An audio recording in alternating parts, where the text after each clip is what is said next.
네, 앞으로 1년간 우리나라 경제는 어떨 것 같습니까? 라고 한국갤럽이 물었습니다. 응답자들 중 18%는 좋아진다.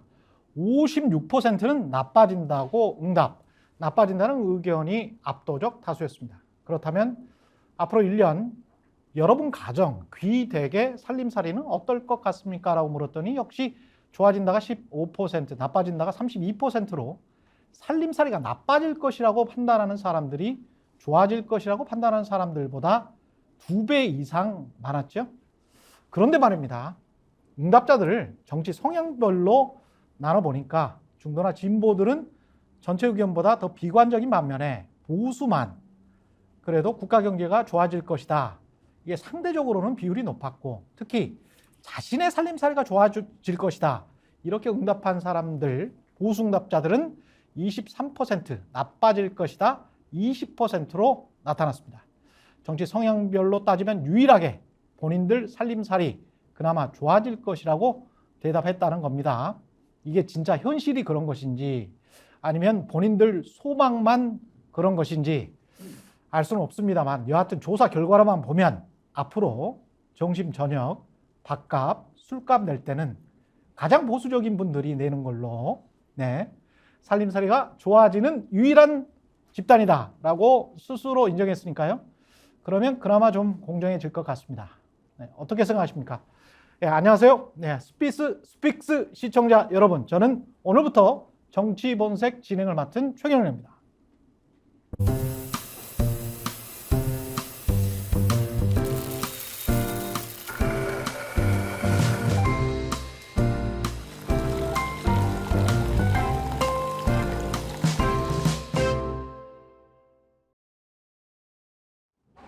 네, 최경영의 정치본색 시작하겠습니다. 오늘도 핫한 정치권 상황 정기남 조선대학교 정치외교학과 개공교수 모셨고요. 안녕하십니까? 안녕하십니까? 예, 그리고 김민아 시사평론가 모셨습니다. 안녕하십니까? 안녕하세요. 예, 그리고 윤희용 오피니언 라이브 센터장 모셨습니다. 안녕하십니까?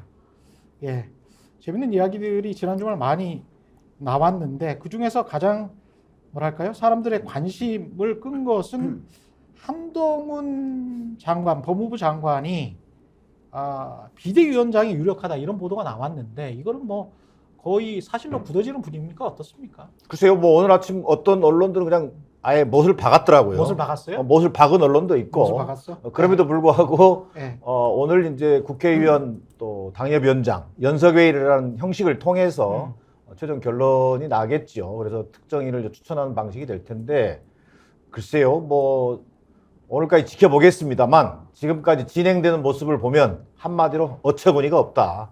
뭐 쇄신하라겠더니 쇄신과는 거리가 먼 뭐 비대위 인선을 하고 있는 것 아닌가. 또 두 번째 저는 얼른 드는 생각이 좀 더 얘기하겠습니다만 예. 이게 무슨 비대위인가. 윤석열 친위대를 만들고 있는 건 아닌지 뭐 이런 느낌을 받았습니다. 어처구니가 없다. 왜 이게 비대위인가 친위대를 만드는 것 아닌가 그런 말씀을 하셨고요. 김민하 평론가는 어떠세요? 제가 이제 기자들 사이에서는 밭 해가지고 한 2주 전인가 혁신위원장 이준석, 비대위원장 한동훈 뭐 이런 찌라시가 돌았었거든요. 근데 아마도 이제 그게 국민의힘 쪽에서 나온 찌라시인 것 같은데 보니까. 근데 혁신위원장은 이준석이 안 되는 것 같고 비대위원장은 일단 한동훈이 된다면 이게 국민의힘의 어쩔 수 없는 카드인 것 같습니까? 어쩔 수 없는 고육주책 같아요? 근데 이제 뭐 맥락이 있어야 될 거 아니겠습니까? 맥락. 그렇죠. 이게 똑같은 정치적인 결론이라고 할지라도 어떤 맥락이냐 이게 중요한 건데 지금 무슨 맥락인지를 잘 모르겠어요. 그러니까 이게 한동훈 장관이 비대위원장이 된다라는 게 뭘 위한 건지 잘 모르겠고, 그러니까 지금 이제 이 한동훈 비대위원장이다라고 하는 게 지금 이제 교수님 말씀하셨듯이 확정적인 것처럼 언론은 보도를 하고 있습니다만 지금 내부에 이제 여론은 좀 이제 갈리고 있는 듯한 분위기는 있거든요. 지금 과거 이전까지 당 주류였던 분들은 한동훈 비대위원장 외에는 지금 뭐 답이 없는 거 아니냐라고 분위기를 쭉 몰고 가고 있지만 좀 비주류 내지는 수도권에 가까운 분들은 그거 좀 위험한 선택지다.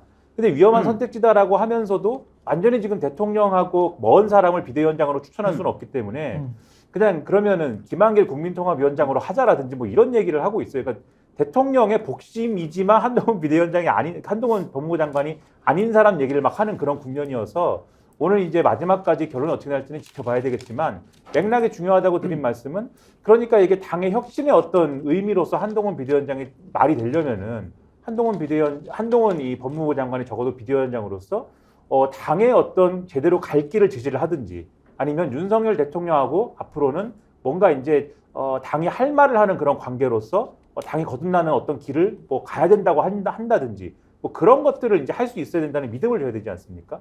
근데 지금까지 한동훈 장관이 법무부 장관을 하면서도 그런 모습을 보여주지 않았는데 지금과 같은 상황에서 비대위원장을 하면은 총선 앞두고 지금 공천도 해야 되고 여러 가지 선택들을 해야 되는데 과연 이제 그런 역할들을 할 수 있는 거냐에 대해서는 아무도 이제 그런 설명을 할 수 없는 거지 않습니까?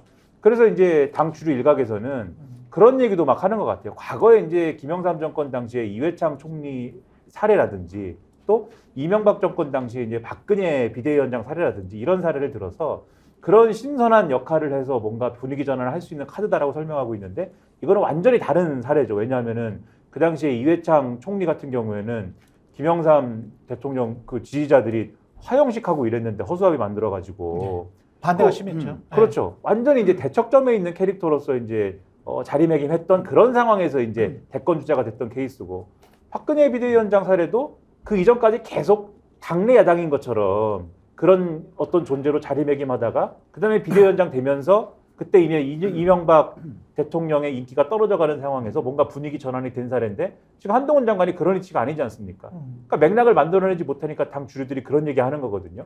그래서 제가 볼 때는 이 상황이 별로 국민의힘이 이 상황을 어떤 위기 상황을 벗어날 수 있는 그런 획기적인 카드가 되지 않을 것 같다. 좀 그런 생각을 하고 있습니다. 당 주류라는 게 친윤이라고 생각되어지는 그런 사람들인 것 같은데 네. 친윤들 입장에서는 한동훈밖에 없다. 그러나 한동훈 같은 경우는 그 법무부 장관을 했고 그전에는 검사를 했지 정치인을 한 적은 없잖아요. 그게 그 상당히 부담감이 될 텐데요. 국힘 입장으로도. 그러니까 정당은 뭐 정부랑 다르게 예. 사실 다양한 의견들을 사실 조율하고 그렇죠. 설득하고 이해시키는 이런 이제 사실 예술의 총체인 것이 당 대표 역할인 것인데 그것을 과연 이제 할 수 있을지 저는 뭐 의문이 드는 부분인데요. 지금 보면 이제 여당에도 전략가들이 있긴 할 텐데 선거에 대한 이제 기본 메커니즘에 대해서 지금 뭘 이해를 이제 좀 하고 있는데도 못 하고 있는 것인지 모르겠는데 정부 여당 이제 선거가 우리가 이제 유권자들이 이렇게 생각할 수 있잖아요. 선거는 A당과 B당이 있으면 이 두 개 정당 중에서 나은 정당을 내가 뽑는 거야. 좋아하는 정당 뽑는 거야 라고 생각하실 수 있지만 선거는 실제 그렇지 않거든요. 선거 메커니즘은 정부 여당이 있고 이제 야당이 있는데 선거라는 것은 모든 선거는 정부 여당에 대한 평가인 거예요. 유권자들은 정부 여당에 대한 평가를 하면서 선거에 임하게 되는 것이거든요. 모든 선거가. 예, 만약에 이제 물론 대통령이 임기 초반에 있는 선거 같은 경우는 이제 같이 가는 것이니까 그때는 기대감 가지고 평가할 게 없잖아요. 무슨 앞을 보면서 이제 평가를 하긴 하는데 대선 같은 경우랑 대통령 임기 초반에는 그러나 대통령의 임기 중반 이후부터 시작되는 선거에서는 정부 여당에 대한 평가예요. 그래서 내가 정부 여당을 보고 일을 잘했다라고 하면 여당을 찍습니다. 그런데 정부 여당이 일을 잘 못했어라고 생각하는 유권자들이 있잖아요. 그럼 그 사람들은 야당을 좋아하거나 지지하지 않는다 하더라도 그날 야당을 찍습니다. 왜냐하면 정부 여당이 회초리를 들기 위해서 그날 야당을 찍는 거예요. 그래서 야당은 사실은 대통령 임기 중반 이후에 이제 평가 선거로 치러지는 것에서는 야당은 프리미엄을 누릴 수밖에 없어요. 지금 정당 지지도를 보면 두 당이 비슷하거든요. 비슷한 한국갤럽. 거죠. 근데 그럼에도 불구하고 선거 당일날 되면 상황은 달라진다. 그렇습니다. 야당은 예. 실제 지지율보다 더 높은 득표율을 하게 되는 거예요. 왜냐하면 이제 여당한테 회초리를 들 분들이 야당이라는 회초리를 그날 들어주는 것이니까. 그러면은 정부 여당의 입장에서는 뭐냐면 이 평가, 심판, 견제 이런 것을 프레임을 약화시키는 것이 중요한 것이거든요. 그렇죠. 그러면 이 정부 여당 평가라는 건 대통령에 대한 평가인 것이거든요. 그럼 대통령과 상관없는 사람, 대통령과 거리가 참 멀었던 사람, 그 대통령과 각을 졌던 사람을 당 대표로 또는 비대위원장이든 선대위원장으로 앉히게 되면서 이번 선거가 대통령이나 정부 평가 아닌가? 뭐 이렇게 혼란을 주면서 헛갈리게. 그것을 약화시키는 것이거든요. 그러면서 중도 확장.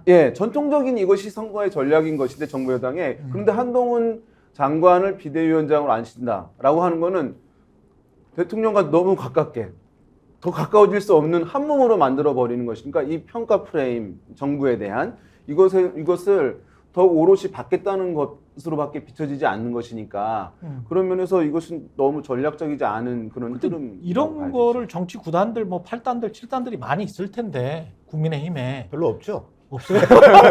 이따 치고. 아 이따 치고 네. 홍준표 대구시장 같은 네, 경우에 네, 또 네. 오래 하셨으니까. 근데 그분들 같은 경우에 왜 그냥 가만히 있는 겁니까? 아니면 대통령의 권력이 무서워서 다음에 공천 때문에 그러는 겁니까? 뭐라고 생각하세요? 기본적으로는 정치 문법이 작동하고 있지 않다라고 봐야 될 것 같아요. 좀 전에 윤희용 센터장께서 이제 선거 총선에 임한 유권자들의 어떤 의식, 또 실제 어떤 심판 정서 이런 것들을 토대로 말씀을 해주셨는데, 저는 윤석열 대통령을 비롯해서 국민의힘 지도부가 이게 총선을 치르겠다라고 하는 비대위를 꾸린다? 이렇게 안 보이는 거예요.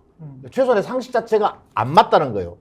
이게 왜 그러냐면 나름대로 경험 있는 사람도 있을 텐데도 그 기본 원인은 뭐냐면 우선 윤석열 대통령 윤심을 읽기에만 급급하다는 거예요. 또 윤심은 어디에 있느냐? 윤심이 한동훈일까 김한길일까? 뭐 이런 데만 초점이 맞춰져 있는 측면이 하나 있고, 두 번째, 그러면 왜 윤심을 나름대로 읽고 난 뒤에 아 한동훈인 것 같다 하고 지금 쫙 몰아가는 거예요.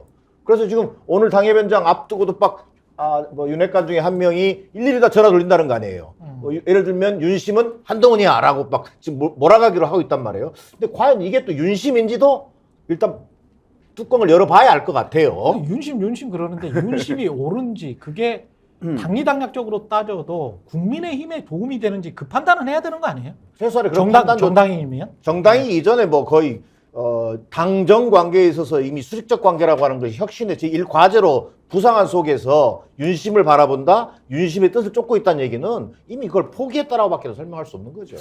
아, 근데 이렇게 되면 약간 이제 이것을 만약에 그럼 나름대로 합리적 이유가 있는 것 아닌가라는 측면에서 바라볼 수도 있을 것 같아요. 예. 그렇다고 한다면 이제 딱 하나가 있긴 있습니다. 예. 뭐냐면 이준석 전 대표에 대한 이제 걱정, 두려움, 이제 그것에 대한 임팩트를 최소화하는 것이 여당이 다음 총선에서 선방하는 데는 꼭 필요한 선제 조건이다라고 하는 인식이 있을 수가 있어요. 뭐냐면 이준석 전 대표가 그래도 젊은 층, 20, 30대에 대해서 이제 사실은 인기가 있는 편이잖아요. 예. 그러면 신당이 만들어진다고 한다면 일정 부분 영향력을 발휘할 것이라고 이제 전망을 할 수가 있어요. 그리고 누누이 이제 본인이 이제 얘기를 했지만 TK에 출마할 가능성도 있다. 또는 TK에 이제 공천 탈락하는 의원들을 규합할 것이다라고 하는 뉘앙스들을 보였거든요. 그러니까 젊은 층, TK 이쪽이 빠지게 되면 여당이 이기는 것뿐만 아니라 이제 선방 자체가 어려워진다라고 하는 인식이 있으면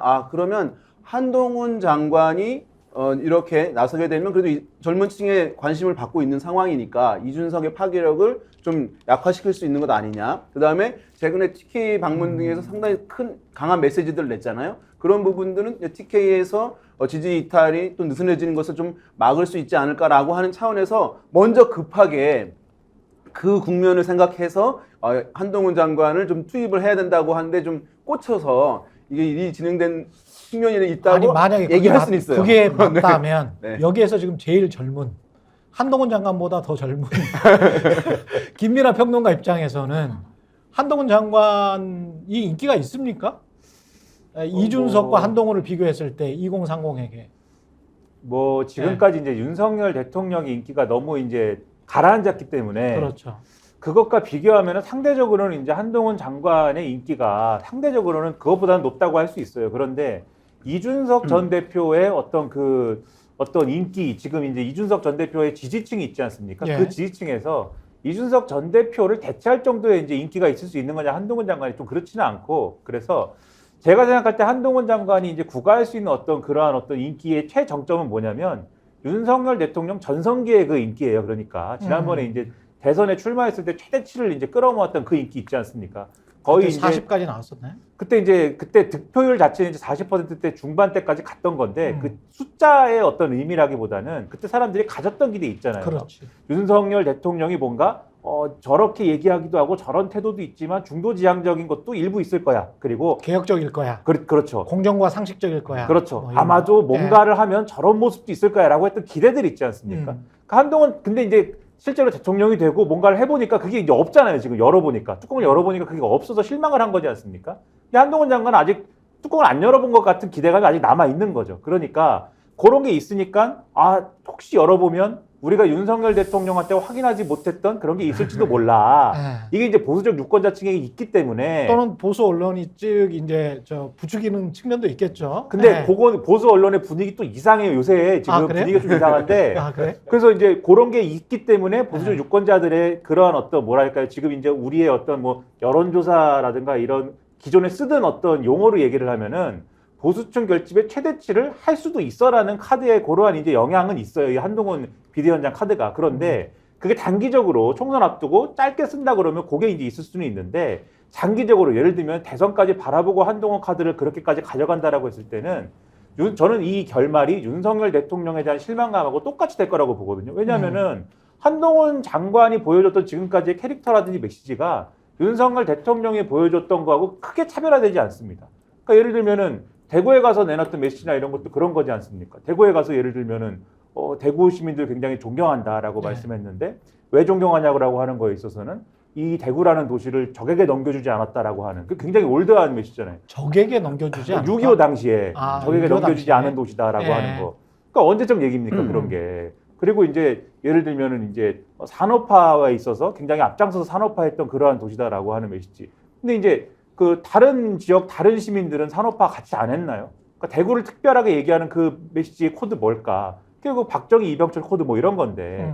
그러니까 그런 것들부터 시작해서 민주당하고 굳이 이제 안 싸워도 되는 거 계속 각을 세워서 싸우는 거. 남 탓, 전임 정부 탓, 검사 출신 이런 게 결국은 끝으로 가면 갈수록 윤석열 대통령의 한계를 노정하는 것이 될 것이기 때문에 저는 그래서 이게 지금 비대위원장을 맡아서 결국 좋은 어떤 효과라는 게 잠깐의 보수층 결집의 그 환호 그거 이상의 것은 없는 것이기 때문에 제가 볼 때는 그것에 매달리는 것은 오히려 좋은 일이 아닌데 거기에만 매달리고 있는 것 같아서 상당히 이제 안타깝고 오히려 말씀하신 것 중에 이제 윤심에만 기대는 거 아니냐라고 하는 측면은 결국은 그거는 공천이거든요. 지금 이제 현역 의원들의 대부분이 지금 지난번에 좀 편한 지역에서 당선되신 분들만 남아 있는 거 아닙니까? 험지에서 승부 보셨던 분들은 다 낙선해가지고 지금 수도권의 원외위원장 되신 분들이고 지금 현역들은 그래서 편한 부분으로 가는 거여서 윤심에 민감해가지고 윤심 잘 맞추면 공천 받을 수 있어. 이 감으로 지금 윤심이 한동훈 비대위원장 아니야? 그래갖고 지금 쏠리는 거고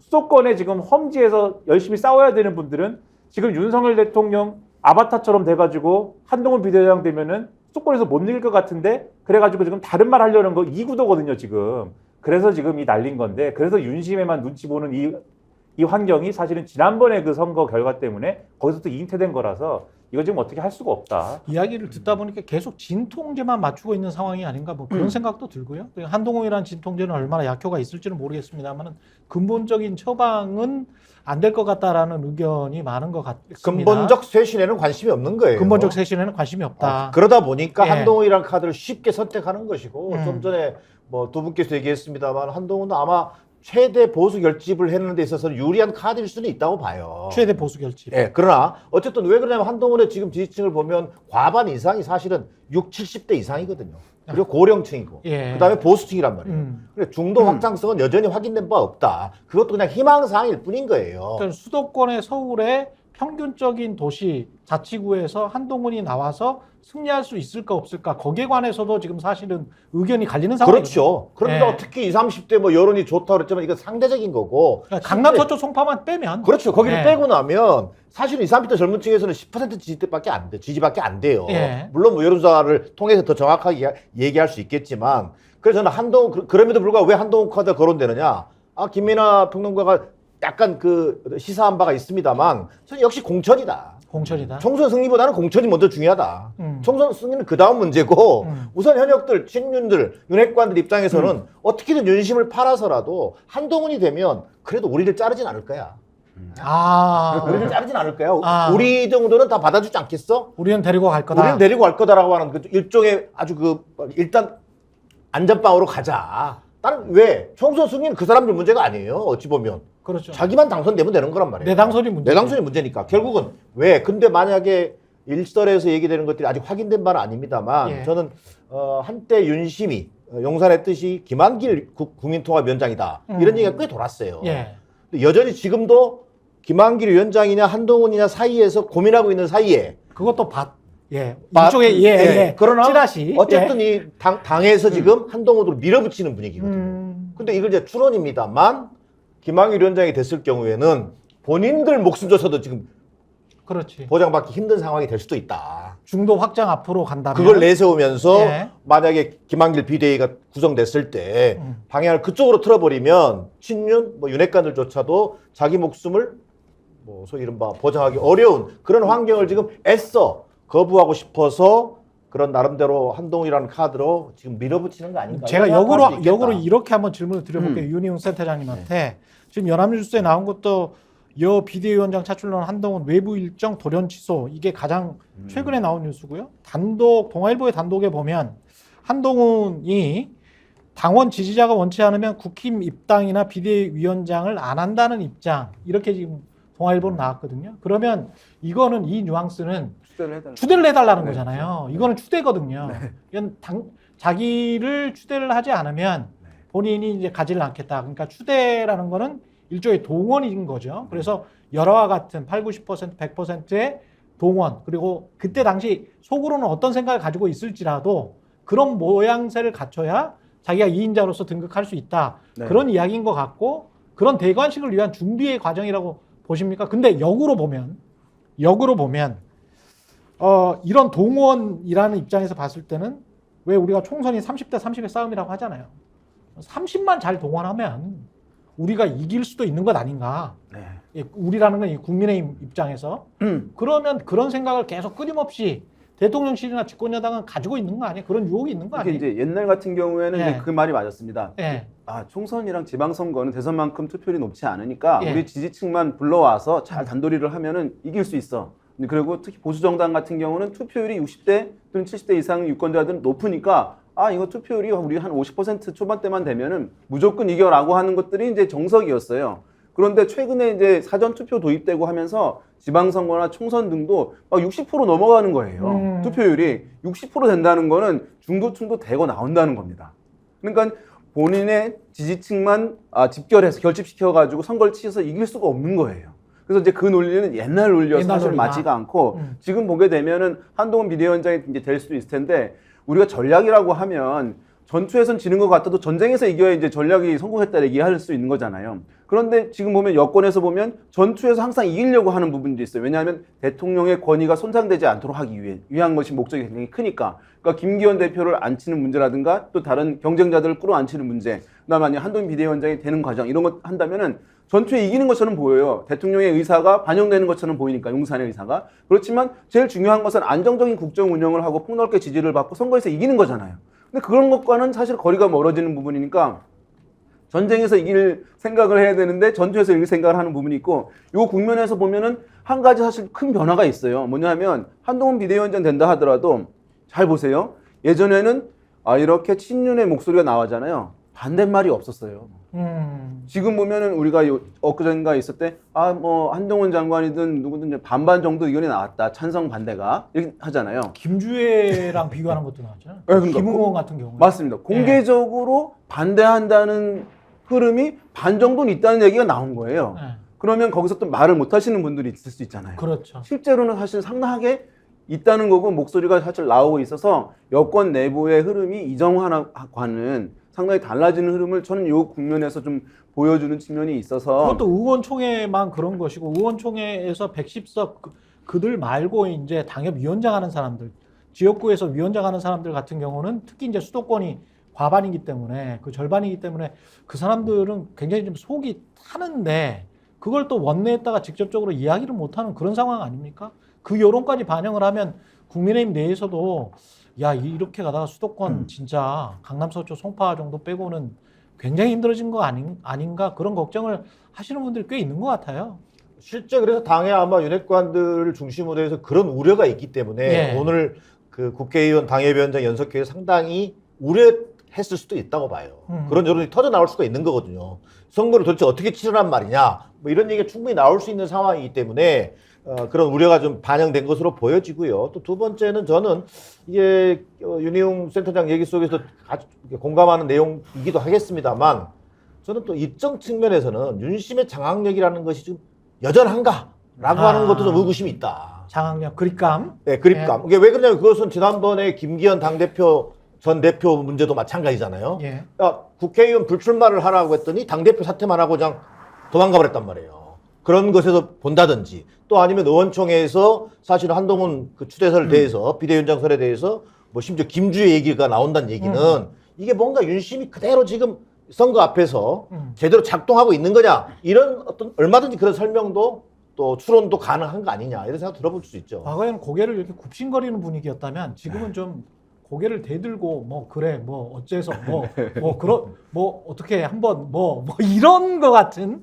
이런 거 같은 그런 분위기가 있어요. 그런 말 있지 않습니까? 예. 변은 익을수록 고개를 숙인다 그랬는데 이 대통령의 시간은 거꾸로 갑니다. 그 대통령 시간은 거꾸로 시간이 한다. 지날수록 벼가 고개를 숙이고 있다가 고개 고개를 쳐들기 들어. 때문에 그건 뭐 시간이 지날수록 예. 일어나는 그럴 수밖에 일인데 없다. 근데 저는 2년도 안 됐는데. 그렇죠. 근데 저는 그래서 아직은 이제 윤심이 그렇게 뭐 무시되는 국면은 아니다라고 사실은 봐요. 그래서 지금까지 뭐 저를 포함한 평론가랄지 뭐 이런 좀 방송에 나와서 윤심이 안 먹히는 사례나 이런 것들에 대해서 좀 많이 말씀을 드리기도 했습니다만은 전체적으로 보면은 그렇게까지 윤심이 좌절되는 분위기도 아니고 이 말씀을 왜 드리냐면 사실 제가 윤석열 대통령 입장이면 비대위원장을 한동훈 법무부 장관이 하든 김한길 국민통합위원장이 하든 사실은 상관없어요.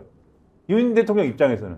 누가 그렇죠. 하든 사실은 내 복심이고 나와 가까운 사람이고 내가 예를 들어서 어느 지역에 소위 말하는 언론 용어로 하면은 검핵관, 용핵관을 꽂을 마음이 있으면 그 두 사람 중에 누가 하든 꽂으면 됩니다. 어차피 내가 공천할 거니까. 뭐 예를 들면 예를 드는 거예요. 혹시 뭐 이게 이제 사실이 아니다 뭐 이렇게 할 수도 예, 있으니까 그렇죠. 예를 들면은 그럴 마음이 있으면 두 분 중에 누가 비대위원장 하더라도 충분히 관철시킬 수 있는 거예요. 다만 당의 입장에서 보면 이 두 사람 중에 누가 비대위원장 하느냐에 따라서 달라지는 국면이 어떤 게 있냐면 이게 김한길 비대위원장이 온다라고 했을 때는 수도권이나 충청권에서는 뭐 그럴 수도 있다라고 생각할 수 있는데 영남권에서 볼 때는 지지층이 분열된다라고 생각할 수가 있습니다. 왜냐면은 김한길 비대위원장이라고 했을 때 이분은 김한길 국민통합위원장 어쨌든 원래 보수정당 출신이 아니다라는 게 있는 거지 않습니까? 그러니까 내부에 원래 과거부터 보수정당이었던 분들은 반발하는 그림이라는 게 있어서 이분들이 영남에서 예를 들면 뭐 공천 경쟁이라든가 또는 이제 PK 지역에서의 어떤 선거 이런 거 치렀을 때 과연 우리 편이 최대 결집할 수 있을까? 이런 게 있는 거예요. 근데 이제 수도권에서는 아무래도 그런 염려가 적은 거죠. 그러니까 수도권의 원외위원장들이나 또는 충청권 의원들은 좀 김한길 비대위원장 설에 대해서는 약간 부담이 적은 것으로 보이고 근데 이제 그 얘기를 하고 싶지 않은 이제 소위 말하는 영남권 중심의 현역 의원들 같은 경우에는 오히려 한동훈 비대위원장을 더 부담 없이 얘기하는 게 인기가 좋거든요. 영남권이나 보수 적자라고 불리는 그 보수층에 있어서도 그렇고 대구에 갔는데 어땠습니까? 한동훈 법무부 장관이 대구에 갔는데 기차표를 끊었는데 기차표 시간을 뭐 못 맞추고 사람들이 사인을 해달라고 그래가지고 밤에야 내가 기차를 타고 서울에 갔습니다라는 게 미담처럼 보도가 되고 막 이러잖아요. 보수층에서 인기가 좋고 고령층에서 인기가 좋고 그런 조건이 있으니까 이거는 보수층 최대 결집할 수 있는 요인이 된다. 이게 자신감이 있는 거거든요. 그러니까 얘기를 하는 요 구도란 말이죠. 그러니까 사실 윤심 입장에서는 상관없고 이 당 입장에서는 이게 분열될 수 있는 거냐 또는 주류 중심으로 뭉칠 수 있는 거냐 요 선택지여서 이 차이가 지금의 어떤 좀 뭐랄까 당내 의견 차를 만드는 거 아니냐라는 생각도 들어요. 그리고 이제 공천 경쟁이라는 건 예를 들면은 지금 이제 용핵관 무슨 뭐 검핵관을 꽂을 수 있다 요 맥락이라는 거는 예를 들면은 혹시 내 지역구가 그런 타겟이 될 수도 있다라는 걱정하고 있는 지역구들이 있지 않습니까? 지금 대표적으로 뭐 해운대랄지 뭐 이런 데 있거든요. 그렇죠. 예. 이제 그런 지역구 그 지역구는 이미 이제 하태경 의원은 떠나긴 했습니다만은 그런 걱정을 하고 있는 지역구의 경우에 애매한 지역구들이 있을 텐데 이 사람이 온다고 하는데 윤심일까 아닐까 애매한 데가 있어요. 이 사람이 윤심이 실린 것인가 저 사람이 실린 것인가 애매할 때가 있는데 거기에 있는 현역 의원이라든지 아니면 현역이 아니더라도 지금 윤석열 대통령 가까운 지근거리에 있는 사람의 경우에는 지금 손들고 윤심이 한동훈 장관한테 있는 것 같은데 라고 할 때 손들고 한동훈 연호하면 그게 이제 윤석열 대통령 마음에 들어가지고 아 여기는 저 사람이 해도 괜찮을 것 같은데 라고 하면 내가 공천 받을지 또 어떻게 합니까? 이런 효과들이 있는 거거든요. 자, 여기까지 이야기를 하고요. 일단 한동훈이 됐다고 쳐요. 그 이후의 일정도 지금 여권에 그렇게 유리한 것 같지는 않습니다. 그 전에는 한 2년 동안 대선 전부터 대선 후까지 1년 한 반 정도 지났습니다만 1년 반이 넘게 지났죠. 계속 이른바 이재명 사법 리스크를 계속 울고 먹었단 말이죠. 그게 이제 굉장히 좀 효과적이었어요. 어떻게 보면 그 민주당의 지지율이나 이런 거를 견제하는데, 근데 그게 앞으로의 일정을 보면 한동훈 비대위원장이 돼서 또다시 어떤 대통령의 아바타라고 비판받는 사람이 비대위원장이 돼. 그리고 12월에 본인이 법무부 장관이었는데 처리를 못하고 있었던 김건희 여사의 주가 조작 의혹 사건에 관한 특검 관련해서 이제 국회에 올라가고 12월 말에 되면 전부 그 이야기밖에 없을 거 아닙니까? 거기다가 이제 명품백까지 있기 때문에, 명품백이 뭐 특검에 들어가지는 않겠지만 이게 이제 국민들 정서에는 섞어서 이야기가 될 것이기 때문에 그런 일정들을 반전시킬 국민의힘의 카드 같은 게 지금 있나요? 나중에 12월, 1월, 2월, 3월 한 서너 달 남았으면 우리는 어떻게든 이제 이 상황을 반전시켜야 되겠다라는 전략을 분명히 짜고 있을 거란 말이지. 근데 그래서 뭐 야권 일각에서 나오는 이른바 이제 국지전 이야기, 그러니까 거의 카드가 없을 것 같으니 어떤 국지전이라도 해서 사람들을 결집시키고 위기의 순간에는 그래도 집권 여당과 대통령에게 힘을 몰아줘야 된다. 국난 시기를 잘 극복해야 된다. 이런 어떤 제2의 국난을 일부러 만들 수도 있다라는 생각이 야권 일부에 있는 것 같기도 하고, 그 정도로 여권이 또 불리한 것 같기도 하고, 뭔가 전략적으로는 다른 카드를 생각하고 있을 것 같은데 어떻게 보십니까? 그런 것들은?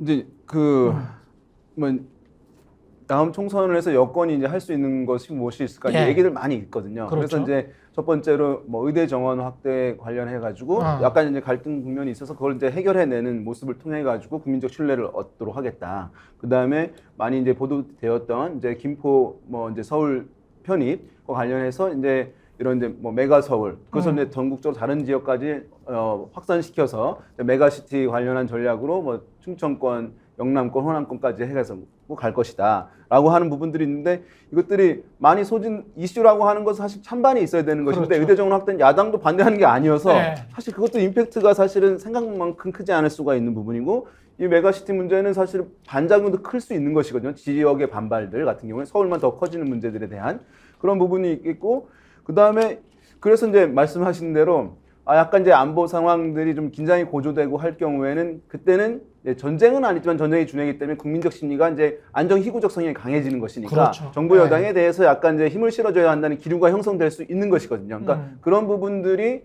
뭐 인위적으로 하지는 않을지 모르겠습니다만 지금 긴장이 높아지고 있는 측면이 있으니까 충분히 가능성이 있는 거 아니냐라고 하는 일각의 시각이 있습니다. 그렇죠. 근데 그건 이제 봐야 하는 문제인 것인데, 요것도 사실은 과거에 이제 예를 들어서 보게 되면 사실 많이 실패를 하긴 했어요. 이 안보 이슈를 가지고 선거 전에 이제 하려는 부분들이 사실 이제 진보 진영에서도 과거에 이제 남북 정상회담 할 때 김대중 정부 때 했는데 긍정적 효과를 못 봤어요.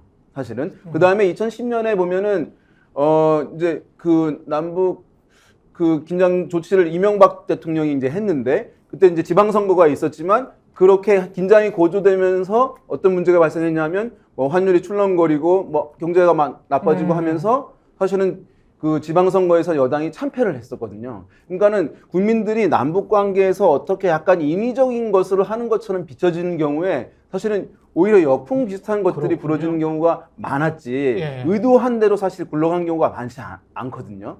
그런 부분에서 그것도 이제 뭐 정교하면 모르겠습니다만은 어설프게 만약에 접근했다가는 사실은 힘들 수 있는 측면이 있죠. 쌍특검 같은 경우도 시나리오가 두 개겠죠. 간단하게 생각을 해보면 거부하는 시나리오, 수용하는 시나리오. 근데 수용은 거의 힘들다고 본다면 본인 부인에 관한 것이기 때문에, 그걸 만약에 적극적으로 수용을 한다면 대통령의 지지율이 엄청 높게 올라가면서 총선에 굉장히 긍정적인 효과를 볼 수 있을 거라고 생각을 합니다만, 수용을 만약에 안 하고 거부를 한다면 다른 뭔가 그래도 국민의 민심을 달랠 만한 것들을 생각을 하니까 혹시 뭐 대통령실에서 나와서 뭐 서초동 사저로 옮긴다든가 그런 이야기들이 보수신문에 좀 나오지 않습니까? 그런 대안들이, 그런 것도 다 뭐 어떤 장기판에서 앞을 보고 하는 수 같은 거라고 느껴지는데 어떻게 보십니까? 그런 글쎄 그런 예. 부분을 고민하고 있는 전략적인 어떤 컨트롤 타워가 있는지 좀 의문이에요.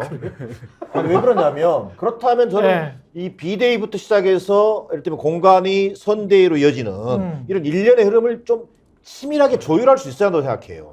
저는 좀 약간 이게 너무 윤심공천하겠다라고 하는 의지가 너무 강하다 보니까 이게 정치문법조차도 막 무너뜨리고 있는 것 아닌가. 저는 아주 상식적으로 봤을 때 한동훈 공동선대위원장 카드로는 적격이라고 봤어요. 근데 한동훈 비대위원장? 이건 또 뭐지? 이렇게 지금 급한가? 이게 돌려막기 하는 건가? 이런 느낌도 든단 말이에요. 그렇죠. 자, 그런데 예. 한동훈 비대위원장 되고 나서 보십시오. 그럼 더 엉킬 거라고 저는 보는 거예요. 앞서 잠깐 앵커께서 얘기했습니다만 당장 12월 28일 네. 특검법 통과되면 거부권 행사한단 말이에요. 그렇죠. 거의 거부권 행사가 거의 유력시되고 있는 거 아니겠습니까? 예. 자, 그러면 한동훈 비대위원장이라고 쳐봅시다. 한동훈 비대위원장이 그걸 받아칠 수가 있어요?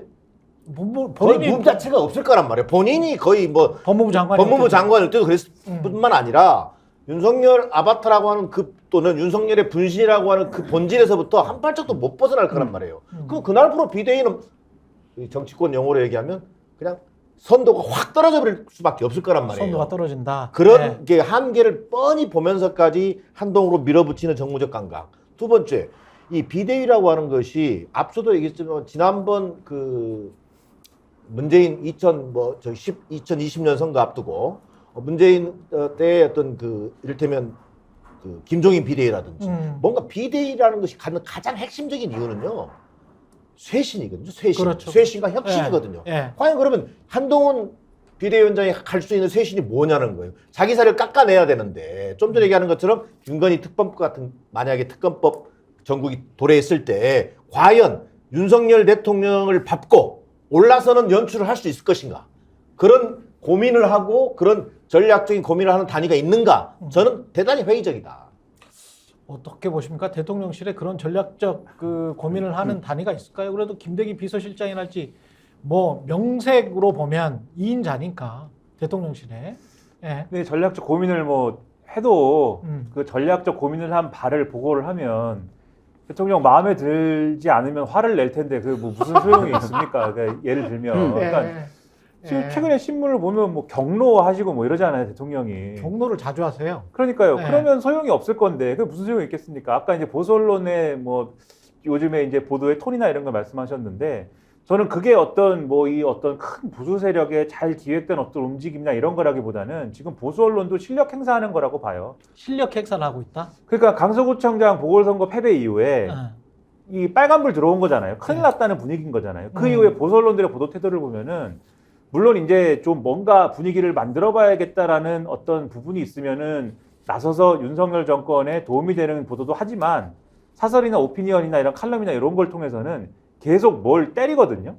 그러니까 지금 노골적으로 김건희 여사에 관련된 아픈 부분들도 굉장히 강하게 지금 터치를 하지 않습니까? 조선일보 편집이 나와가지고 네. 김건희 여사가 인사에도 개입한다 이런 거를 개입한다고 하는 얘기가 있는데 그 중에는 뭐 그럴 법한 것도 있다 막 이런 얘기를 쓰거든요 지금. 그리고 오늘도 조선일보 사설을 보면은 한동훈 비대위원장 설이 나오니까 이 대통령이 비대위원장 점제해가지고 이렇게 한다는 모양새로 되겠느냐 이런 걸 쓰고 지난주에도 김기현 대표가 그렇게 사퇴하는 과정이 있으니까 지금 대통령 당선된 다음에 비대위가 3번째인데 여당이 이런 적이 있느냐 이건 대통령이 나와서 설명을 해야 되는 거 아니냐 이렇게 써요. 예. 그러니까 이거는 뭐냐면은 대통령이 정신 차리라는 얘기를 지금 강서구청장 재보궐선거 패배 이후에 계속 하고 있는 건데 보통 이렇게 한다는 거는 다른 루트, 그러니까 그게 어떤 무슨 뭐 비공식적인 루트라든지 아니면 다른 여러 가지 나름대로의 충원을 많이 하지 않았겠습니까? 저의 어떤 뭐 넘겨짓기로는 예. 확인한 바는 없으니까 예. 그런 걸 했을 텐데도 안 들으니까 먹히지 않으니까 이러는 거예요 결국은. 충원을 했을까요? 뭐 하지 않았을까라고 저는 생각을 하는데 예. 뭔가를 했겠죠. 이렇게 가다가 망한다라고 뭔가 하지 않았겠습니까? 그 정도로 심한 말은 하지 못했을 것 같은데. 아니 근데 요즘에 네. 지면을 보면 네. 지면을 보면 대놓고 이러다 망한다라고 쓰고 있으니까 저는 이제 그런 생각을 하게 되는 거죠. 이 얘기를 아마 이렇게 쓰기 전에는 뭔가 우리가 그렇게 쓰기 전에 비공식적으로 했을 것 같은데 안 들으니까 지금 대놓고 이렇게 쓰고 있는 거 아니냐. 그래서 대통령이 신문을 안 보신다는 이야기가 있기 때문에 유튜브만 보신다는 이야기가 있기 때문에 또 그렇게 많이 써봐야 소용이 없어요. 근데 최근에 이제 여당의 위기를 김기현 대표 사퇴까지 이어지는 그 도미노를 구성하는데 굉장히 핵심적인 역할을 한 게 조선일보 보도거든요. 또. 예. 조선일보가 서울에서 이 국민의힘이 결정적으로 지금 우세한 지역은 6개 지역밖에 없다라는 걸 단독으로 썼지 않습니까? 그리고 그걸 쓰면서부터 사실 인요한 혁신이가 빈손으로 끝낸 다음에 자연스럽게 김기현 대표가 공천 관리를 조기 구성하면서 지금부터는 공천할까 약간 다른 얘기 하지 마 이렇게 하고 넘어갔어야 되는 건데 그 보도가 나오면서 막자지껄해지면서 김기현 대표가 사퇴하지 않으면 상황이 된 거거든요. 그러니까 그런 식으로 지금 어깃장 놓고 이런 거를 계속 한단 말이에요. 그러니까 제가 예. 그런 걸 계속 보면서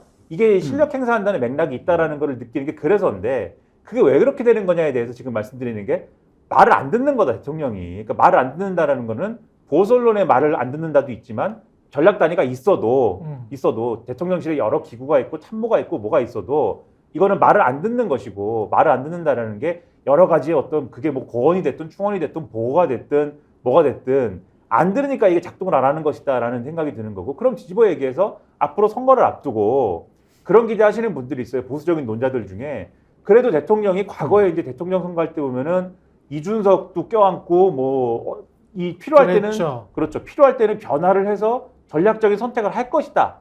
라고 계속 기대를 가지고 접근하시는 분들이 있는데 지금 그런 모습을 여태까지 안 보여줘. 그렇게 많은 뭐 이런 경고 등이 들어와도 그러한 변화가 없었기 때문에 그런 변화 어려울 거다. 기대하기 어려울 거다. 그래서 사실 지금과 같은 국면에 여당이 가장 좋은 선거 전략은 뭐냐면 불쌍해지는 거거든요. 우리는 지금 뭔가 나라를 잘 운영하고 싶은데 야당이 발목 잡아가지고 너무 힘들고 이번에 이 의석을 확보를 못하면은 완전히 어려워지기 때문에 제발 좀 도와주십시오. 그래서 특검도 우리가 밀리고 밀려서 이 쌍특검 우리가 안 받으면 안 되는 상황이 돼갖고 결국 받아버렸습니다. 막 이렇게 가야 되는 건데. 다수당의 횡포. 그렇죠. 예. 정말 우리는 불쌍합니다. 이렇게 가야 되는 건데 대통령 절대 그럴 마음이 없을 것이고 거부권 행사하는 것이고 여전히 강한 리더십으로 일관할 거여서 제가 볼 때는 이 전략의 작동을 안 할 것이다라고 생각을 합니다. 다수당의 횡포다. 국회에서 횡포를 부려서 우리가 제대로 국정 운영을 못하고 있다. 국정 방법 잡기를 하고 있다. 그게 지난 1년 반 동안 계속 외친 건데 김건희 특검과 관련해서는 국민의 거의 절대 다수가 특검해야 된다는 입장이거든요. 그러니까 뭐 지금 국민일보에서 한국갤럽의 의뢰한 조사에서는 70%가 그렇죠. 이제 거부권을 행사하지 말아야 한다라고 한 것이니까 서울 수도권은 77%인가 그렇더라고요. 이 조사에서 70%가 나온다는 것은 과장을 좀 더 하면 그냥 상식, 역사적 사실. 근데 이제 이런 것이니까 매우 높은 거예요. 그렇게 그냥 생각을 해요. 정치적으로 한 6대4 정도 되는 겁니다, 원래는. 예. 네, 그런데 그걸 뛰어넘게 받아들이고 있다는 것이니까 사실은 보수층에서도 사실 이게 보면은 TK라는 지역에서도 그렇죠. 상당히 호응도가 높은 상황이잖아요. 그렇습니다. 예. 그래서 요거를 만약에 여론과 대중의 민심을 기반으로 정치를 한다고 한다면 이걸 거부할 수 없는 상황인 거예요. 근데 만약에 그걸 네. 거부했어요. 그러면 대통령 지지율이 그나마 30%대인데 거기에서 더 떨어질 수도 있습니까? 거부하면? 이제 지금 30% 내외 가겠죠. 문제 아주 콘크리트처럼 하는 분들이 이제 뭐 20% 후반대까지는 있는 것이니까 예. 중후반대까지. 근데 어떤 국면에서는 30% 무너지는 경우도 있을 수 있는 부분이니까 예. 사실은 이 부분은 아주 정치적으로 상당히 사실 부담스러워하는 측면이 있다고 할 수 있겠고 여권에서 제가 보니까 이게 말씀하신 대로 대통령의 권위, 위상을 손상시키지 않으려고 매 순간 사실 대통령의 뜻을 관철하는 것이 결국 이제 전쟁에서 실패하는 부분, 저는 이것이 쭉 문제라고 이제 생각이 하는데, 그런데 여기서 문제는 과거 같은 경우에는 이렇게 좀 변하고 하면 효과가 있을 수 있잖아요. 예. 근데 보면은 최근에 있었던 게 윤핵관들의 불출마 있잖아요. 그럼 효과가 상당히 커야 되는 대중적으로. 네, 뭐 컸어야 이전에 돼. 진보 컸어야 정부에서 돼. 만약에 측근이 불출마한다, 효과가 커야 되는 거예요. 그러니까 장재원 컸고. 불출마 선언 지난주에 그렇게 했으면 뭔가 컸어야 돼. 사실은 제가 느끼는 것은 효과가 크지 않거든요. 그렇지. 왜냐하면은 지난주 화요일인가 그랬었는데, 예.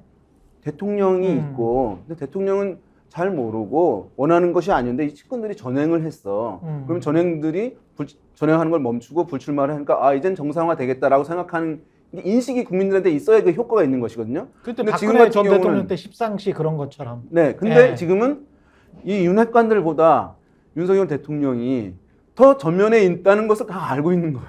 인식하고 있는 거예요. 그러니까 그 아. 밑에 주변 사람들이 뭔가 정리가 된다 하더라도 근본 인식이 바뀔 수가 없는 거니까 대중적 효과가 크게 나타날 수가 없는 상황인 거예요. 문제는 윤핵관이 아니고 문제는 윤석열이었다. 대통령의 어떤 변화의 모습들 이런 것들을 가야지 효과가 있을 수밖에 없는 것이 최근 이제 흐름에서도 확인되는 부분이다 이렇게 말씀드릴 수 있을 것 같습니다. 그러면 국민의힘 입장에서 계속 한번 분석을 해봤는데 돌파구가 없습니까? 좀 그래도 좀 좋은 말씀도 한번 해주고 그러세요. 뭐 이를테면 이럴 수는 있을 거예요. 이렇게 이를테면 예. 특검법 전국에서 거부권 행사가 거의 예. 유력시되는 상황이잖아요. 예. 근데 이를테면 지금 아마 만지작거릴 수 있는 게 특별감찰관 도입 뭐 이런 것들을 내면서 특별감찰관 도입. 특별감찰관 도입 같은 경우에 특검은 안 받지만 특검은 못 받지만 이건 네. 정략적이고 좀 야당의 횡포다 그렇지. 이렇게 그런 식으로 주장하면서 주장하면서 이것을 좀 뭔가 여론을 잠재울 수 있는 카드로 특별감찰관 도입하겠다. 뒤늦게나마 예. 뭐 이렇게 나올 수도 있겠어요. 예. 자, 근데 이것조차도 저는 해낼까 해내지 못할까 해서 해내지 못할까 해서 한표다 이거예요. 아, 그것도 안 된다? 그것도 안 된다. 왜? 그런 것들을 주도하고 예를 들면 정무적 판단, 관리, 그다음에 아젠다 세팅, 이게 정책이든 또 정무적인 게 됐든 이걸 해낼 수 있는 게 비대위를 중심으로 가야 한단 말이에요. 선거 국면에서는 이걸 건의하고 당해서 예. 대통령이 또 흔쾌히 받아주고 이것을 특검법까지는 안 되더라도 그런 좀 작은 단위의 어떤 역할들. 그다음 뭐 김건희 명품백 수수 의혹 문제도 마찬가지. 지금 뭐 검찰에 수사 배당을 했다는 거 아니에요? 수사 배당 정도가 아니라 뭐 엄정한 뭐 저 수사 의지를 뭐 확인한다든지 이런 것들을 조율하고 치고 나갈 수 있는 게 저는 비대위원장의 역할이라고 보는데 예. 과연 그것이 윤석열의 아바타라고 한 한동훈이 해낼 수 있을 것인가라는 부분에서 본다면 저는 여전히 자격 미달이다. 그걸 해내기는 굉장히 어려울 거로 본다는 거죠. 근데 대통령이 이런 일이 발생을 했으면 다른 역대 대통령이었다면 제가 가령 상상을 해봐요. 문재인 전 대통령의 김정숙 여사가 뭐 디올백 명품백을 받았다라고 상상을 해봐요. 그런데 야당이나 정치권이나 시민들한테 화를 내 경로하거나 뭐 이래야 될 게 아니고 본인 부인한테 이제 보통은 경로를 하면서 화를 내고 이게 크게 분노해서 어떤 해명을 하라라고 이야기를 했다라는 말이 전해졌다라거나 그런 보도가 나온다거나 그러면서 대통령은 전혀 몰랐다라고 하면서 뭔가 선긋기를 한다거나 최소한 그게 이제까지의 정치 문법이고 ABC였단 말이죠. 근데 그런 게 없어. 그런 그 부인한테 화냈다는 이야기가 없어요. 김건희 여사한테. 아니 이거 왜 이러는지 모르겠어요. 좀 이상해. 이거 많이 이상한 거 아닙니까? 이거 보통의 한국의 지방 그리고 60대라면 그래도 이 정도면 그리고 공직자인데 공직자 중에서 제일 높은 사람 아니에요. 그러면 아니 어디 지방의 행정직 공무원 주사 7급 9급도 화내요. 이 정도면 부인한테 굉장히 화냅니다. 이거 큰일이에요. 그리고 배우자한테 그 화를 굉장히 내겠죠. 뭐 부인이든 남편이든 간에 공직자라면. 근데 그런 소식이 전혀 안 들려지는 거는 이게 좀 제 상식으로는 이해는 안 됩니다. 자주간. 그래서 그런 네. 소식이 이제 안 들리는 게 뭐 거기가 뭐 방음이 잘 돼서인지 뭐 모르겠습니다만. 아니 다른 경로한 건 다 들리잖아. 다른 그렇죠. 경로한 건 다 들려. 그렇죠. 예. 그래서 뭐 관저가 워낙 뭐 방음이 잘 되는지는 모르겠습니다만은. 예. 그러니까 최소한 무슨 설명을 해줘야죠. 설명을 해주든지 그렇지. 무슨 뭘 해소를 해야 되지 않습니까? 문제가 있는데. 그렇죠. 예. 근데 지금까지 대통령실이 한 어떤 설명이라고 해야 될까? 뭐 반응이라는 거는 유튜브의 의혹 제기에 대해서 일일이 대응하지 않는다 이거밖에 없거든요. 그러니까 그게 뭡니까 그러면 유튜브가 아닌 데서 얘기를 한 거에 대해서는 그러면 반응을 해야 되지 않습니까? 유튜브가 지금- 아닌 것도 바이든 날리면이라고 했잖아요. 그렇죠. 그렇기도 하거니와 지금 유튜브에서 네. 어쨌든 뭐 시작이 됐다라고 주장한다면은 네. 제가 아까 보수 언론 말씀드리지 않았습니까? 보수 언론에도 이 얘기를 하는 칼럼들이 많이 실렸어요. 그래 그리고 이미. 예. 그렇죠. 그리고 이게 왜 문제인지를 거기서 하나하나 막 자기들이 막 그 보수 언론 칼럼 쓴 사람들이 막 절망을 하면서 막 씁니다. 이걸 그냥 받으면 어떡하냐부터 시작해서 네. 그리고 여기서 나온 대화를 잘 들어보면은 김건희 여사가 막 인사 개입을 하고 있는데 이거 말도 안 된다. 네. 이렇게 쓰고 그리고 왜 이런 사람을 만났느냐부터 시작해서 뭐 이게 무슨 뭐 이 취재 방식이 잘못됐고 이게 몰래 카메라지만 거기에 이렇게 넘어가는 것도 말도 안 된다. 이 경호는 왜 이렇게 되는 것이며 이게 왜 그렇죠. 뚫리는 것이며 모든 문제를 다 지적해요 거기서. 그렇죠. 그리고 거기서 나오는 이제 김건희 여사의 태도라든가 발언도 뭐 이제 보수 유권자들이 듣기엔 불편한 점도 있다 이거죠. 상식적이지는 않죠. 그렇죠. 네. 그리고 막 그런 얘기 하거든요. 우리가 원래는 보수 세력에 대해서 그렇게까지 충성도는 없다. 과거에 했던 비슷한 얘기 또 해요. 우리가 원래 좌파다 뭐 이런 얘기 한 적 있잖아요. 비슷한 얘기를 또 하고 뭐 그런 예. 것들이 불편하다 이런 얘기도 하고. 김건희 여사가. 네. 예. 그러니까 뭐 그런 것들을 다 써놨는데 그러면 거기에 대해서 무슨 설명을 해줘야 될 거 아닙니까? 어떻게 하겠다든지. 그렇죠. 반응도 없고. 네. 그러한 칼럼들의 마지막에 늘 그 얘기가 나요. 민정수석실도 없애고 특별감찰관도 임명을 안 하고 그러면 이런 이 과거로 얘기하면 친인척 관리나 이런 건 누가 하느냐. 그런 것도 없고 무슨 대응을 해야 될 거 아니냐. 제가 늘 감시합니다. 보수 언론이 무슨 얘기를 하나. TV조선이라는 데가 여야가 선거를 앞두고 무엇을 해야 되는가에 대해서 정리를 하는 보도를 했는데 예. 여당 1번 뭔지 아십니까? 뭐예요? 김건희 리스크 관리예요. 1번이. 1번이. 김건희 리스크 관리. 그렇게 걱정들을 하고 있는데 대답이 있어야 될 거 아닙니까? 반응이 있어야 될 거 아닙니까? 지금 제가 볼 때는 보수 세력도 걱정이 많아요. 반응을 해야 된다. 제가 걱정할 건 아니지만 갑자기 저는 보수 세력은 아니지만. 네. 예. 민주당 이야기로 좀 넘어가 보겠습니다. 송영길 전 대표 같은 경우는 지금 구속 여부가 곧 있으면 결정이 될 것 같은데 아직 소식은 올라오지 않았죠? 예. 구속 여부는 결정이 곧 될 것 같고요. 예.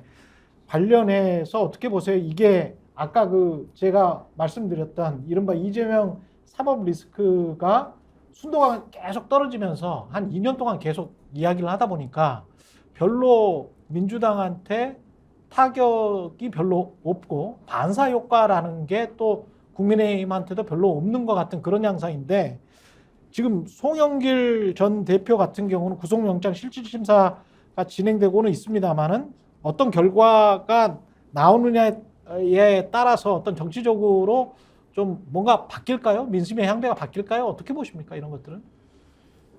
글쎄 뭐 민심에 저는 직접적인 영향이라고 하는 측면에서는 어느 정도 타격은 있을 수밖에 없다 민주당도. 예. 그것은 왜 그러냐면 이게 이제 어쨌든 민주당의 도덕성이라는 문제를 건드릴 가능성은 있다.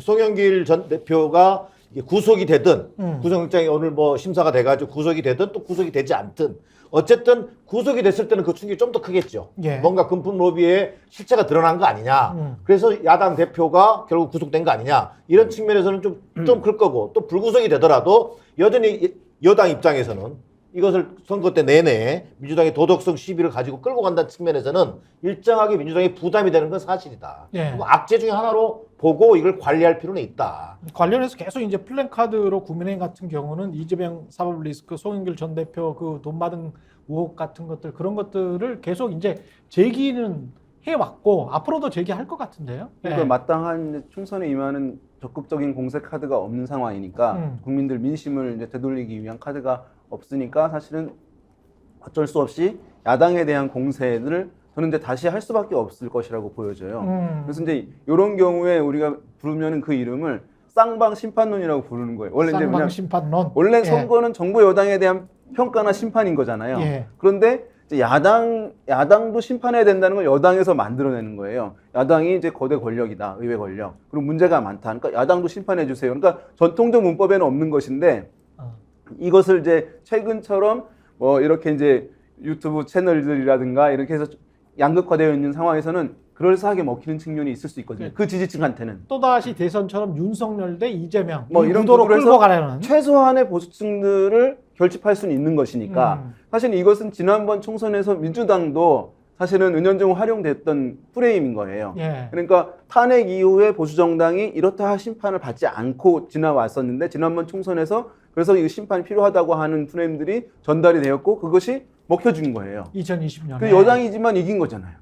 예. 그러니까 이겼죠. 예, 그러니까 여당도 야당 심판해야 된다고 하는 것이 가능한 부분이 있는 거예요. 최근에 선거들에서는 좀 가능해진 측면이 있는 것이니까 저는 아마도 여권에서는 이제 야당 대표들 전현직 대표들에 대한 공세 이런 것들을 이제 하긴 할 텐데 다만 이제 그래서 우리 정 소장님 말씀하신 대로 정 교수님 말씀하신 대로 이것이 이제 국민들 시각에 봤을 때 문제가 있는 것이니까 당연히 이제 효과가 있고 보수층을 결집하는데도 효과가 있을 것이긴 한데 우리가 쭉 정치를 봤을 때 약간 무뎌지는 측면들은 있는 것 같아요.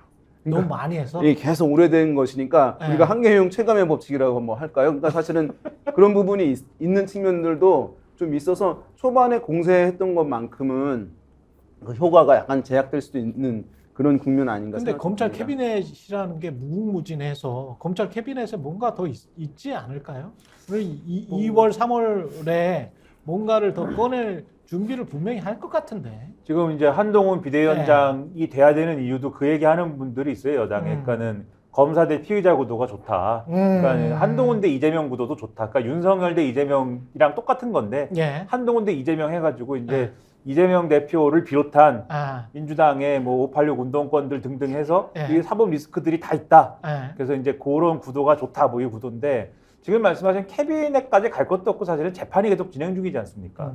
그래서 사실 재판 구도도 별로 이재명 대표한테 지금 좋은 구도는 아니죠, 사실. 이 김용 뭡니까 전 민주연구원 부원장 1심 결과도 지금 좋지는 않아요, 이재명 대표한테. 김용. 예. 그렇죠. 왜냐하면은 그동안 이제 그 재판과 관련돼서 그 사건과 관련돼서 계속 얘기했던 거는 유동규 씨 진술에 대한 신빙성이나 이런 걸 가지고 계속 얘기를 했는데 일단 1심 결과와 관련돼서는 신빙성이 인정이 된 거잖아요. 일단 1심 재판부는 그렇게 인정을 했습니다. 그렇죠. 그래서 예. 이제 김용 부원장까지는 돈이 전달됐다. 그건 이제 인정이 돼버린 것이고 거기 전달됐다라면은 그게 어떤 이재명 대표와 관련된 선거자금 뭐 이런 걸로 갔다는 어떤 뭐 그런 정황 증거 이런 거를 주장할 수 있게 돼버린 그런 상황이기 때문에 그래서 그런 것들이 이제 뭐랄까 좋은 상황은 아니고 그리고 예. 만약에 송영길 전 대표가 오늘 뭐 구속이 된다 하면은 그럴 경우에도 이게 뭔가 전당대회라든지 이런 것들을 깨끗하게 치른 건 아니다.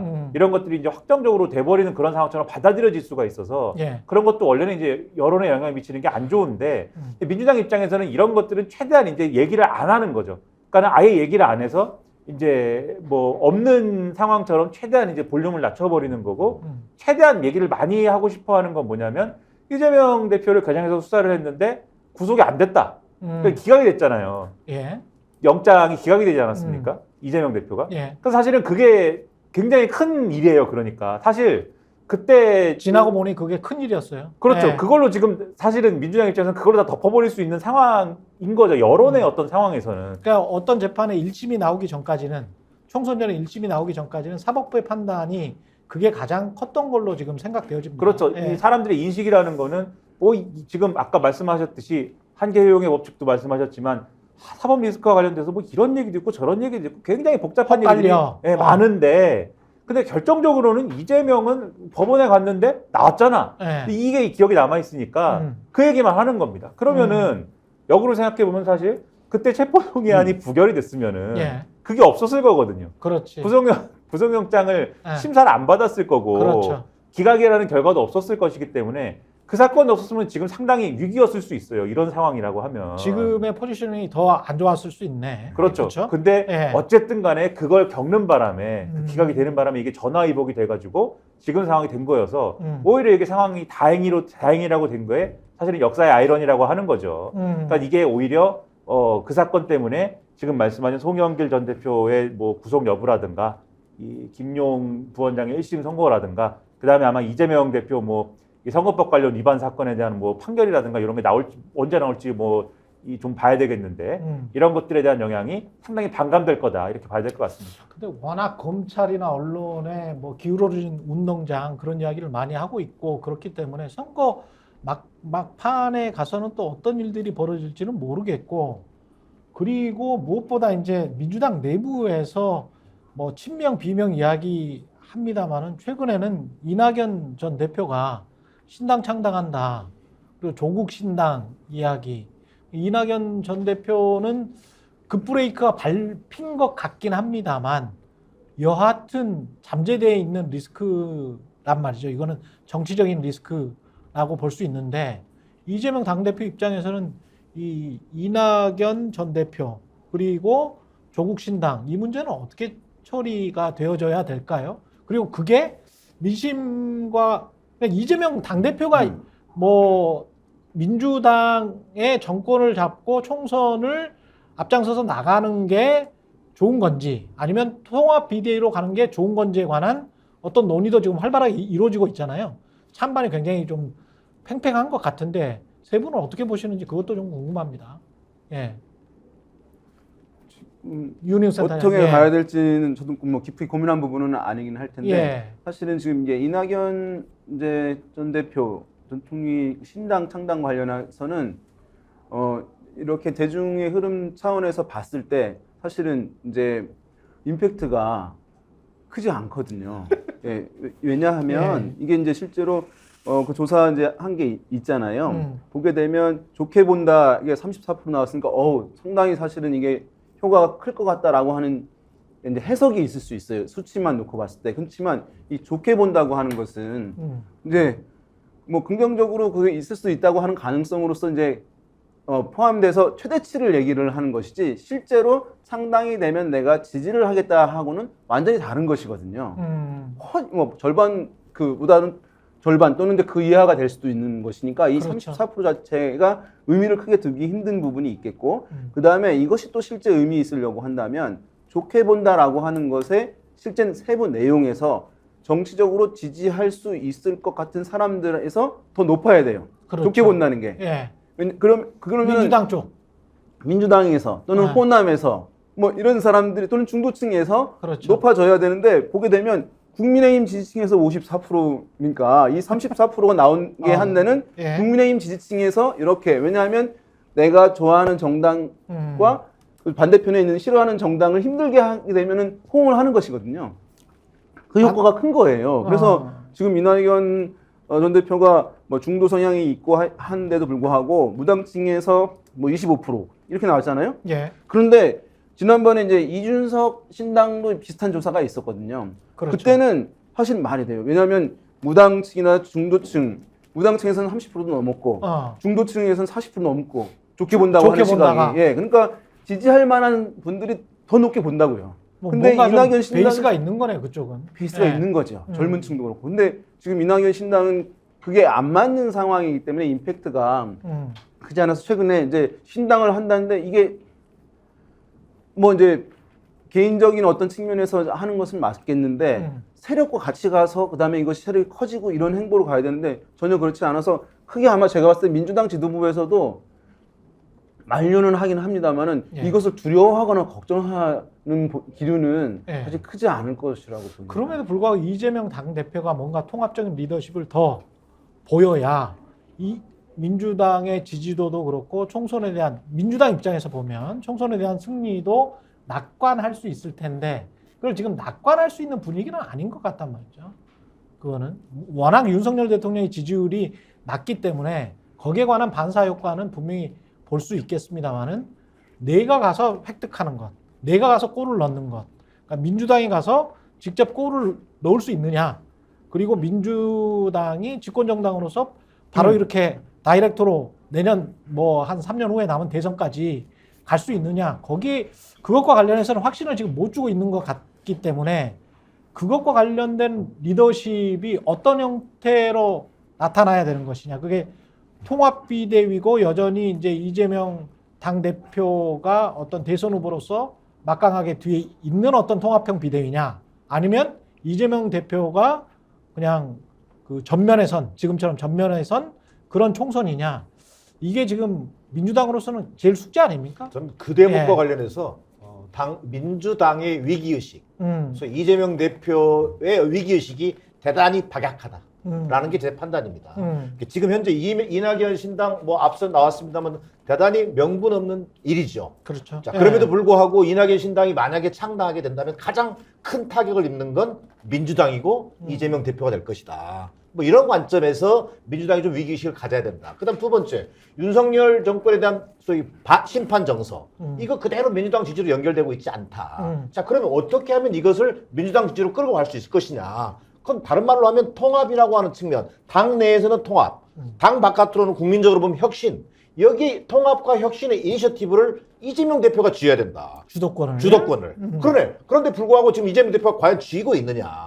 오히려 국민들을 보면은 선거제도 개혁에 있어서의 퇴행적 모습, 아직 결론난 건 아닙니다. 예. 그 다음에 통합적 당 운영과 관련해서는 여전히 신당론이 꿈틀거리고 있고 비명계에 대한 어떤 설득 또는 그들을 끌어안는 모습, 이것들이 과연 얼마나 지금 비치고 있느냐는 측면에서는 대단히 미흡하다. 자, 이것은 국민들이 보기에 또 당원들이 보기에는 이재명 대표의 리스크가 사법 리스크가 아니라 예. 사법 리스크는 이미 지금 현재 존재하고 있어요. 예. 진행 중이고 그럼 재판에서 그건 결정될 거죠. 예. 중요한 것은 리더십이다. 그렇습니다. 그러니까 여기서 예. 어떤 리더십을 보여주느냐에 따라서 신당창, 조국 신당, 뭐 무슨 신당이 나오더라도 이걸 잠재울 수가 있는 것이지. 그렇지.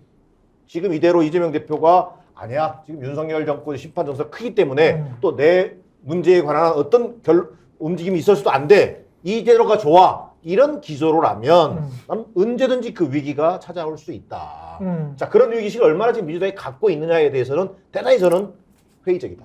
예. 김연아 평론 마지막으로. 예. 이재명 대표가 지금까지의 정치 스타일을 보면은 뭔가 자기가 이제 갖고 있는 거에 대해서 또는 앞으로 추구해야 될 거에 대해서 남에게 양보하거나 나누거나 뭐 이런 스타일이 전혀 아니지 않습니까? 예. 실리적인 거는 절대 이제 포기하지 않는 스타일이거든요. 지금도 마찬가지입니다. 선거제도나 이런 것들도 그러니까는 대부분의 지금 이재명 대표의 당내 이제 대척점에 있는 분들은 선거제도와 관련돼서 어쨌든 연동형을 전제를 하고 전제를 하고 이러저러한 것으로 가야 된다라고 얘기를 하는 거잖아요. 예. 근데 그거를 굳이 이제 어쨌든 병립형으로 회귀하는 게 낫지 않을까라는 기류 아니냐라는 게 지금 대부분의 이제 관측 아닙니까? 이재명 대표의 그렇죠. 뜻은. 예. 결국 왜 그러냐 그러면은 이재명 대표가 결국 대선을 염두에 두고 이 다음번 대선에 다시 내가 간다고 했을 때 당내의 절대적인 그러한 다수를 점한다고 했을 때 이번에 공천권을 확실히 행사하기 위해서는 그러한 선거제도가 필요하다. 이거 아니냐. 예. 그리고 그걸 전제로 했을 때 사실 지금 이제 이낙연 신당이라고 하는 게 대중적으로 전혀 명분도 없고 영향가도 없고 뭐 전혀 이제 변수가 안 된다라고 하면은 이재명 대표 입장에서 가장 좋은 거는 그거를 어떻게 이용할 거냐의 문제거든요. 오히려 그 기회다라고 그러면은 오히려 그동안 맨날 뭐 민주당 뉴스 하면은 맨날 내부에서 무슨 싸우는 뉴스예요. 맨날 뭐 친명 대 무슨 뭐 비명 해가지고 싸우는 뉴스 이거 반년간 그런 뉴스밖에 없어요. 근데 이럴 때 뭔가 자기 거를 나눠주는 듯한 그리고 뭔가 지금 말씀하신 것처럼 통합을 하는 듯한 그런 액션을 취하면서 이런 나는 거를 윤석열과 다르다. 그렇죠. 예. 이런 거를 이용하는 그런 방법도 있는데 예. 지금까지의 이재명 대표가 보여준 리더십은 그런 게 아니었단 말이죠. 그래서 그렇게 할 것 같지 않은데 아쉽지만 근데 그렇게 할 것 같지 않지만 그렇게 해야 여러모로 이재명 대표가 대권에 가려는 그러한 다시 한번 도전하려는 그러한 뭐 계획에도 오히려 유리해질 거다. 그러니까 지난번하고 똑같은 방식, 똑같은 리더십으로 또 도전하는 것이 과연 이제 유리할까 이런 생각을 하는 거예요. 변해야 예. 되는 거죠, 이재명 대표도. 예. 그러한 방식으로 사고를 해야 되지 않을까 생각입니다. 이게 만약 이재명 대표가 다음 대선을 생각한다고 할 경우에 이제 지금은 그 이전에는 뭐 윤석열 후보나 다른 이제 홍준표 후보 경쟁을 했잖아요. 이제 그런데 다음 대선을 우리가 한번 시간을 미래로 돌려서 보게 되면 그때 경쟁해야 할 주요할 사람을 보게 되면은 여권에서 이제 이재명 대표가 이제 야권에 있다고 한다면 한동훈 뭐 한동훈, 이준석 이런 이제 젊은 사람들인 한동훈, 것이니까. 이준석, 홍준표 뭐 예. 이렇게 되겠죠. 근데 예. 그럼 100% 도전자의 입지를 갖고 임할 수 없는 부분이 되는 거예요. 더 어리고 신선한 사람들도 있는 것이니까. 예. 그러면 사실은 수성의 모습으로 가서는 안 되고 좀 더 희생하고 변화되는 모습을 갖고 가야 되는데 변화 이미지를 꾸준히 유지하려고 하는 부분이 있어야 될 것인데 만약에 수세적으로 하게 된다면은 사실 지난번 대선만큼보다도 더 사실은 안 좋은 환경이 될 수도 있는 것이니까 예. 그런 부분들 좀 길게 보고 전략적으로 가면 좋지 않을까 생각됩니다. 예, 필요하지 않을까. 네. 오늘은 여기까지 하겠습니다. 좀 편안하게 말씀하셨는지 모르겠습니다. 첫 시간이었는데 괜찮으셨어요? 네. 너무 춥습니다, 여기. 예, 상당히 춥습니다. 예. 핫팩을 배에 대고 방송해 보기는 처음입니다. 최초의 핫팩 방송. 예. 스페이스. 예. 정치본색. 지금까지 정기남 조선대학교 정치외교학과 개공교수 그리고 김민하 시사평론가 윤희웅 오피니언 라이브 센터장이었습니다. 고맙습니다.